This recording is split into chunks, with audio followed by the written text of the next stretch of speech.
अब ए खुदावंद इस्राएल के खुदा, ऐसे ऐसे इसने दुआ की। लिखा उसने अपने हाथ फैलाए। अब ये अंदाज, और वो शुरू हो गया। काहिन पीछे खड़े हैं, हाई प्रीस्ट बिशप साहब पीछे, उसके साथ जितने पादरी हैं वो भी सब, जितने साज बजाने वाले हैं वो भी सब पीछे। मगर सुलेमान ने अपने हाथ फैलाए और दुआ शुरू की, और उसने आसमानी बाप का जिक्र किया, उसकी ताज़ीम व तारीफ की, और फिर अपने बाप दाऊद का जिक्र किया कि ये अहद तूने उसके साथ किया था और मेरे वसीला से उसको पूरा कर रहा है। 15वीं आयत, तूने अपने बंदा मेरे बाप दाऊद के हक में वो बात कायम रखी जिसका तूने उससे वादा किया था। तूने अपने मुंह से फरमाया और उसे अपने हाथ से पूरा किया, जैसा आज के दिन है। कहता है वो बात जो तूने दाऊद से की वो आज के दिन पूरी हो रही है। 16वीं आयत, अब ए खुदावंद इस्राएल के खुदा, अपने बंदा मेरे बाप दाऊद के साथ उस कौल को भी पूरा कर जो तूने उससे किया था कि तेरे यहाँ मेरे हजूर इस्राएल के तख्त पर बैठने के लिए आदमी की कमी ना होगी, बशर्ते के तेरी औलाद जैसे तू मेरे हजूर चलता रहा वैसे ही मेरी शरीयत पर अमल करने के लिए अपनी राह की एहतियात रखे। और अब ए खुदावंद इस्राएल के खुदा, जो कौल तूने अपने बंदा दाऊद से किया था वो सच्चा साबित किया जाए। 18वीं आयत बड़ी खास आयत। लेकिन क्या खुदा फिर हकीकत आदमियों के साथ जमीन पर सुकूनत करेगा? दुआ में एक सवाल कर दिया उसने, क्या खुदा आदमियों के साथ रहेगा? क्या खुदा इंसानों के साथ सुकूनत का मतलब है स्टे करेगा, रिहाइश करेगा, रहेगा? आगे देख आसमान, बल्कि आसमानों के आसमान में भी तू समा नहीं सकता, तो ये घर तो कुछ भी नहीं जिसे मैंने बनाया। तो भी ए खुदावंद मेरे खुदा, अपने बंदा की दुआ और मुनाजात का लिहाज करके उस फरियाद और दुआ को सुन ले जो तेरा बंदा तेरे हुजूर करता है। अब इसकी खास दुआ सुने 20वीं आयत, ताकि तेरी आंखें इस घर की तरफ, यानी उस जगह की तरफ जिसकी बाबत तूने फरमाया कि मैं अपना नाम वहाँ रखूंगा। मैं अपना क्या रखूंगा? अपना नाम वहाँ, सिर्फ नाम वहाँ रखूंगा। आगे दिन और रात खुली रहे, मेरी आंखें दिन और रात इस पर खुली रहे, ताकि तू उस दुआ को सुने जो तेरा बंदा इस मकाम की तरफ रुख करके तुझसे करेगा। और तू अपने बंदा और अपनी कौम इस्राएल की मुनाजात को जब वो इस जगह की तरफ रुख करके करे तो सुन लेना, बल्कि तू आसमान पर से तेरी सुकूनत का है सुन लेना और सुनकर माफ कर देना। आमीन। सुनिए, आगे बहुत लंबी दुआ है, पूरा ये चैप्टर जो है 6वां बाब, इसके आखिर तक वो ये लंबी प्रेयर करता है, एक लंबी दुआ करता है। लेकिन आज रात मैं जिस खास बात को आपके साथ करना चाहता हूँ ये है कि ये दुआ इसकी सुनी गई, जहाँ से मैंने शुरू किया था कि बहुत सारी दुआएं जो सुनी तो जाती हैं मगर जवाब नहीं आता, कबूल नहीं होती। मगर सुलेमान की ये दुआ ना सिर्फ सुनी गई बल्कि कबूल भी हुई। और कबूल कैसे हुई, मैं आपको जल्दी से वहां जंप करके हम जाना चाहते हैं वहां पर। और 7वां बाब देखिए मेरे साथ।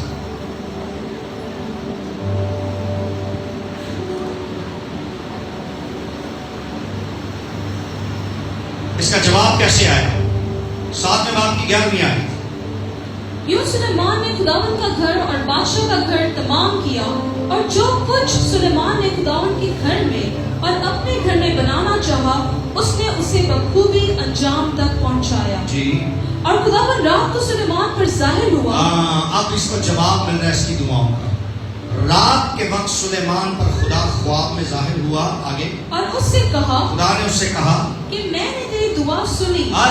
मैंने तेरी दुआ सुनी, मैंने तेरी दुआ सुनी, और इस जगह को अपने वास्ते चुन लिया। और तूने इस घर की दुआ की तो मैंने इस घर को अपने वास्ते चुन लिया कि ये कुर्बानी का घर हो। ये किसका घर हो? कुर्बानी का घर हो। आगे अगर मैं आसमान को बंद कर दूं, अगर मैं आसमान को बंद करूं कि बारिश ना हो, या मैं टिड्डियों को हुक्म दूं टिड्डियों को हुक्म दूं कि मुल्क को उजाड़ डालें उनको उजाड़ डालें या अपने लोगों के दरमियान वबा भेजूं, या अपने लोगों के दरमियान कोई वबा भेजूं, तब अगर मेरे लोग तो क्या होगा? तब अगर मेरे लोग, जो मेरे नाम से कहलाते हैं, वो लोग जो सिर्फ मेरे नाम से कहलाते हैं, खाकसार बनकर खाकसार बनकर दुआ करें करें और मेरे दीदार के तालिब हों और मुझे देखने के मुश्ताक हों, तालिब हों और अपनी बुरी राहों से फिरें, और अपने गुनाहों को भी खत्म करें, तो मैं आसमान पर से सुनकर तो मैं ना सिर्फ आसमान से सुनूंगा उनका गुनाह माफ बल्कि करूंगा उनका गुनाह भी माफ करूंगा